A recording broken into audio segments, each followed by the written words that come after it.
นานมาแล้วยังมีพ่อม่ายอยู่คนหนึ่งเขามีลูกติดเป็นเด็กหญิงที่หน้าตาน่ารักพ่อม่ายคนนี้มีชื่อว่าโหมส่วนลูกสาวของเขามีชื่อว่าโหมนั้นเพิ่งจะเสียเมียรักไปเมื่อไม่นานมานี้เองโดยเมียของเขาได้ป่วยเป็นไข้ป่าตายกว่าเขาและลูกสาวจะทำใจรับได้ก็ใช้เวลาไม่น้อยเลยทีเดียว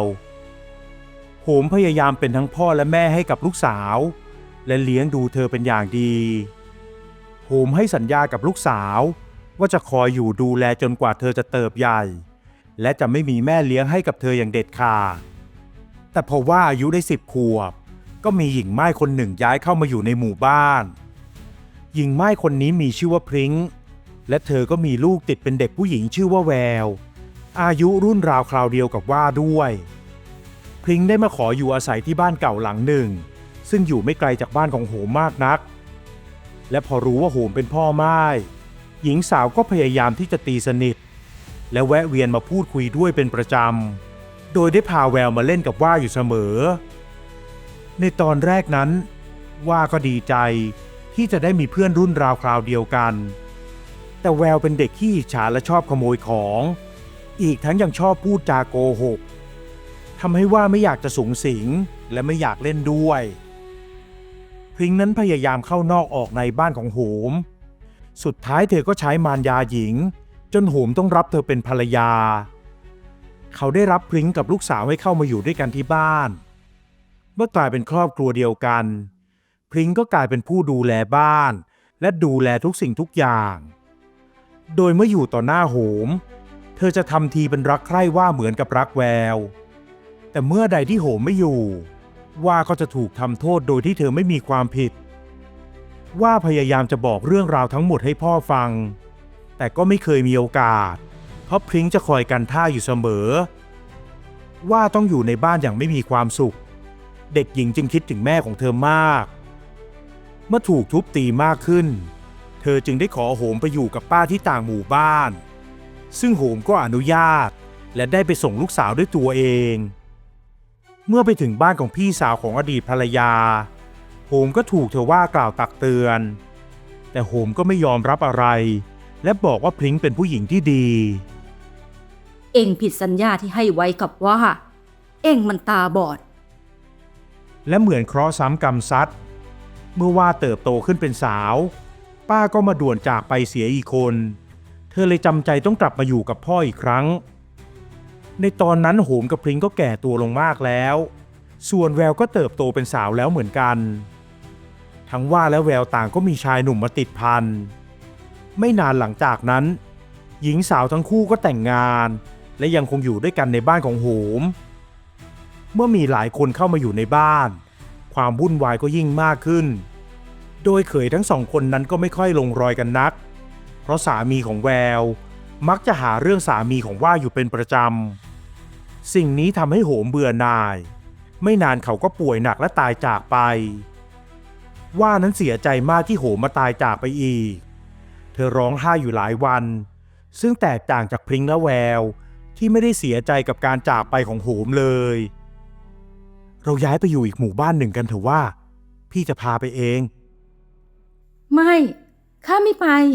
ที่นี่คือบ้านของพ่อข้าสามีของว่าพยายามชักชวนให้ว่าออกจากบ้านหลังนั้นและย้ายไปอยู่ที่อื่นแต่ว่าก็ยังอดทนอยู่และเธอก็ถูกพริ้งโขกสับเรื่อยมาแต่ในวันหนึ่งพริ้งก็ตกบันไดตายไปต่อหน้าต่อตาแววนั้นตกใจสุดขีดแต่ก็ช่วยอะไรแม่ไม่ได้เมื่อพริ้งและโหมตายจากไปในบ้านจึงเหลือกันแค่4 ชีวิตที่ต่างคนต่างอยู่โดยแววนั้นจะไม่ค่อยกล้ายุ่งอะไรกับว่าสักเท่าไหร่แล้วเพราะแม่ที่คอยหนุนหลังเธอก็ได้ตายจากไปเธอเลยไม่ค่อยหาเรื่องว่าเหมือนที่ผ่านมาจึงทำให้บรรยากาศภายในบ้านเริ่มดีขึ้นไม่นานหลังจากนั้นทั้งว่าและแววก็ได้ตั้งท้องพร้อมๆกันพอใกล้คลอดทั้งสามีของว่าและแววจำเป็นต้องออกไปทำธุระที่เมืองไกลทั้งคู่เลยไปว่าจ้างหมอตำแยให้มาอยู่กับเมียของตนเมื่อหมอตำแยที่มาดูแลแววนั้นรู้สึกเบื่อหน่ายเพราะแววเป็นหญิงสาวที่เอาแต่ใจตัวเองพูดจาหยาบคาย อีกทั้งไม่เรียบร้อยในงานบ้านงานเรือน ห้องนอนและบริเวณบ้านของแววนั้นก็รกรุงรังซึ่งแตกต่างกับหมอตำแยของว่าที่อยู่กับว่าด้วยความสบายใจไม่นานนักทั้งสองคนก็คลอดลูกโดยพวกเธอได้ลูกสาวกันทั้งสองคนว่านั้นดีใจมากที่เธอได้ลูกสาวที่น่ารักน่าชังเธอมองสำรวจลูกสาวตั้งแต่ศีรษะจรดเท้าและจดจำสิ่งต่างๆบนร่างกายของลูกสาวไว้ได้ทั้งหมดเธอเลี้ยงดูและให้นมลูกเป็นอย่างดีอีกทั้งเรียนรู้รับฟังในสิ่งที่หมอตำแยบอกกล่าวซึ่งแตกต่างจากแววที่เอาแต่หงุดหงิดโวยวายเธอตวาดใส่หมอตำแยที่มาดูแลเพราะเจ็บปวดบาดแผลที่เกิดจากการคลอดและรำคาญที่ลูกสาวของตัวเองร้องไห้งอแงจะร้องทำไมนักหนาวะก็ลูกเองหิวนมเองให้ดื่มนมเดี๋ยวมันก็เงียบแล้วข้าเหนื่อยเบื่อเจ็บไปทั้งตัวเอามันไปให้พ้นข้าทีหมอตำแยได้แต่สายหน้าเมื่อได้ยินสิ่งที่แววพูดแกพยายามดูแลเด็กน้อยเท่าที่จะทำได้หมอตำแยทั้งสองคนดูแลว่าและแววตามเวลาที่ได้ตกลงกันไว้เมื่อหญิงสาวทั้งสองคนพอจะช่วยเหลือตัวเองได้แล้วพวกหมอตำแยก็กลับไปและสิ่งที่ไม่คาดฝันก็เกิดขึ้นแววนั้นเหนื่อยหน่ายกับการเลี้ยงดูที่ต้องคอยเช็ดอึเช็ดฉี่ให้ลูกสาวเธอจึงพลอยหลับไปและปล่อยให้ลูกสาวตัวน้อยแหกปากร้องไห้อยู่ข้างๆว่าที่ได้ยินเสียงร้องไห้ของเด็กดังอยู่อย่างนั้นก็ได้แต่กังวลและไม่เข้าใจว่าทำไมแววถึงไม่ใส่ใจเลี้ยงดูลูกเธอไม่เข้าใจในความเป็นแม่ของแววเลยเธอเข้าใจดีว่าแม่ลูกอ่อนนั้นต้องเหน็ดเหนื่อยและเจ็บปวดไปหมดทั้งตัวแต่สำหรับเธอแล้วเมื่อได้เห็นใบหน้าของลูกน้อยและมองดูปากเล็กๆที่กำลังดูดนมอยู่นั้นเธอก็หายเหนื่อยแล้วทำไมถึงได้ปล่อยให้ลูกร้องอย่างนั้นนะแววว่าพูดพึมพำอยู่คนเดียวและคอยใช้ผ้าปัดยุงให้บินไปไกลจากตัวลูกสาวหญิงสาวดูแลลูกโดยสลับกับให้นมลูกและคอยพัดหวีให้ลูกได้นอนหลับอย่างเป็นสุขเธอนั่งฟังเสียงลูกสาวของแววร้องไห้และเสียงร้องนั้นก็ค่อยๆเงียบหายไปพอตกดึกเธอก็พลอยหลับไปด้วยความเหน็ดเหนื่อยส่วนแววที่หลับสนิทโดยไม่ได้สนใจลูกเลยนั้นเธอไม่รู้ตัวเลยว่าได้นอนทับร่างของลูกสาวตัวน้อยจนลูกสาวที่ดิ้นรนอย่างน่าสงสารนั้นขาดใจตายแววตื่นขึ้นมาอีกครั้งเมื่อตอนใกล้สว่างและรู้สึกได้ว่านอนทับอะไรบางอย่างอยู่พอเธอพลิกตัวออกดูจึงได้รู้ว่าตัวเองนั้นนอนทับลูกสาวจนลูกสาวได้ตายจากไปแล้วไม่นะตายแล้วอีแววจะทำยังไงดีล่ะทีนี้ด้วยความกลัวที่นอนทับลูกของตัวเองตายและคิดว่าผัวจะด่าทอหรืออาจจะเลิกลาไปเลยก็เป็นได้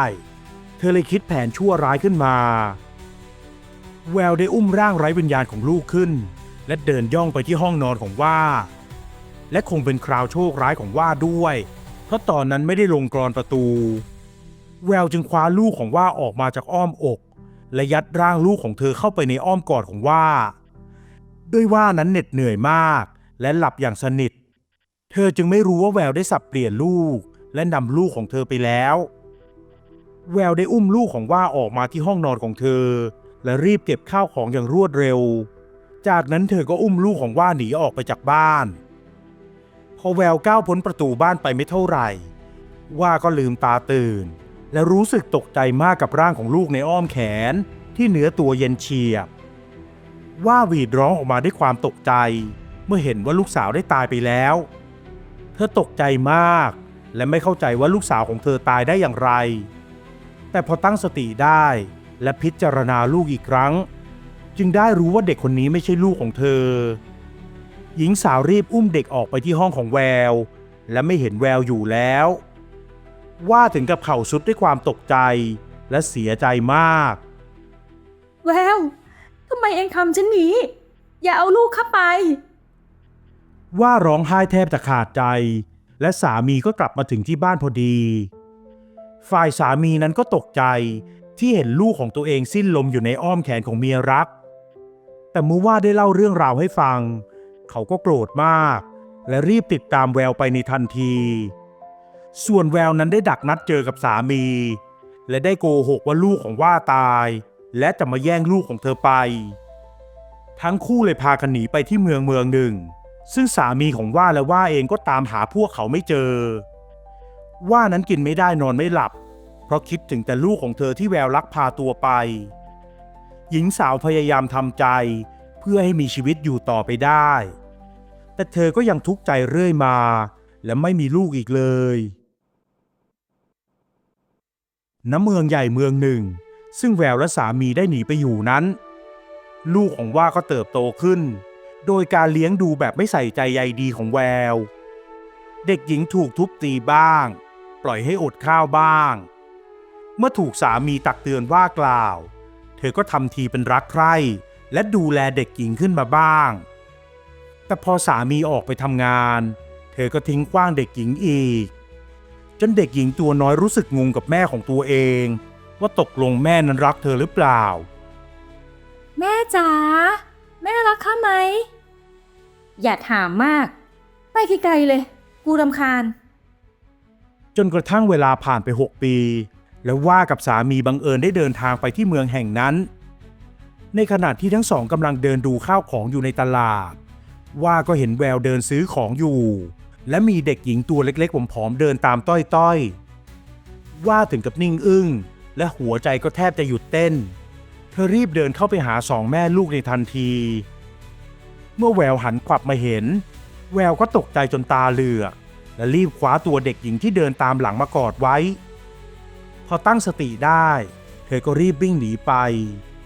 ว่าและสามีก็ออกติดตามหาแววจนได้พบเจอกันแววเอ็งทำเช่นนี้ได้อย่างไรเอ็งขโมยลูกของข้าแล้วเอาลูกที่ตายแล้วของเอ็งมาให้ข้าเอ็งอย่ามาหาเรื่องข้านี่ลูกของข้าแววกระชากเด็กหญิงเข้ามาหาตัวเองจนเด็กน้อยนิ้วหน้าเด็กหญิงตัวน้อยหันไปมองว่าด้วยความสงสัยว่ายิ้มให้ลูกของเธอทั้งน้ำตาเมื่อแววไม่ยอมคืนลูกให้สามีของว่าจึงได้เข้าไปในเมืองหลวงเพื่อไปแจ้งคดีความพอเจ้าเมืองได้รับแจ้งก็ให้ทหารมาพาตัวทุกคนไปหาเพื่อตัดสินคดีความเมื่ออยู่ต่อหน้าเจ้าเมืองทั้งว่าและแววต่างก็ไม่ยอมกันโดยว่าได้บอกกับเจ้าเมืองว่าลูกของแววนั้นเสียชีวิตและได้นำศพลูกมาให้กับเธอส่วนแววก็เล่าว่าลูกของว่าตายและว่าจะมาแย่งลูกของเธอไปเธอจึงได้หนีจากมาว่าจึงบอกว่าเธอนั้นจำลูกสาวได้ตั้งแต่หัวจรดเท้ารู้ว่ามีปานตรงไหนแต่แววก็บอกว่าเธอก็รู้เช่นกันเห็นทีข้าคงจะไม่รู้ความจากพวกเจ้าอย่างแน่แท้เอาอย่างนี้นะท่านเจ้าเมืองได้บอกให้ทหารไปหยิบมีดอิโต้ทำครัวมาและบอกว่ากับแววว่าถ้าในเมื่อตกลงกันไม่ได้และไม่รู้ความจริงว่าเด็กหญิงนั้นเป็นลูกของใครกันแน่ก็ให้ผ่าแบ่งเด็กหญิงออกเป็น2 ส่วนเพื่อจะได้เป็นธรรมกันทั้ง2 ฝ่ายพอได้ยินเจ้าเมืองพูดอย่างนั้นว่าก็ตกใจจนแทบเป็นลมเธอละล่ำละลักบอกว่าทำแบบนั้นไม่ได้ส่วนแววก็ได้แต่นั่งนิ่งและเอ่ยขึ้นท่านเจ้าเมืองว่าอย่างไรก็ให้เป็นไปอย่างนั้นแบ่งก็แบ่งเจ้าค่ะว่าหันขวับมามองด้วยความตกใจเมื่อได้ยินแววพูดอย่างนั้นและเจ้าเมืองก็ได้พยักหน้าบอกกับทหารให้เก็บมีดเล่มนั้นออกไปท่านเจ้าเมืองได้บอกกับทุกคนว่าเขารู้แล้วว่าใครคือแม่ที่แท้จริงของเด็กหญิงเจ้าจงมอบเด็กหญิงคนนี้กลับคืนให้แม่ที่แท้จริงเจ้าเมืองสั่งให้แววมอบเด็กหญิงคืนให้กับว่าแววจึงด่าทอออกมาด้วยความโกรธเคืองและตะโกนอยู่ตลอดเวลาว่าเธอนั้นเป็นแม่เจ้าเมืองจึงบอกว่าเป็นแม่ประเภทไหนกันถึงคิดฆ่าลูกคิดแบ่งลูกได้แววจึงนิ่งอึ้งไปและรู้ว่าพลาดท่าเสียแล้วส่วนสามีของแววที่รับฟังคดีความอยู่ด้วยก็ก้มลงกราบเจ้าเมืองและบอกว่าเขาไม่มีส่วนรู้เห็นในเรื่องนี้จริงๆเขาเชื่อทุกอย่างที่ภรรยาบอกโดยไม่ได้สืบสาวหาความจริงเจ้าเมืองจึงสั่งให้ประหารแววและสั่งโบยสามีของแววส่วนเด็กหญิงก็ได้กลับสู่อ้อมกอดของแม่ที่แท้จริงในที่สุด ว่าและสามีดีใจมากที่ได้พบลูกสาวและได้ลูกสาวกลับคืนมา พวกเขาได้ให้สัญญาต่อกันว่าจะเลี้ยงดูลูกสาวอย่างดีที่สุด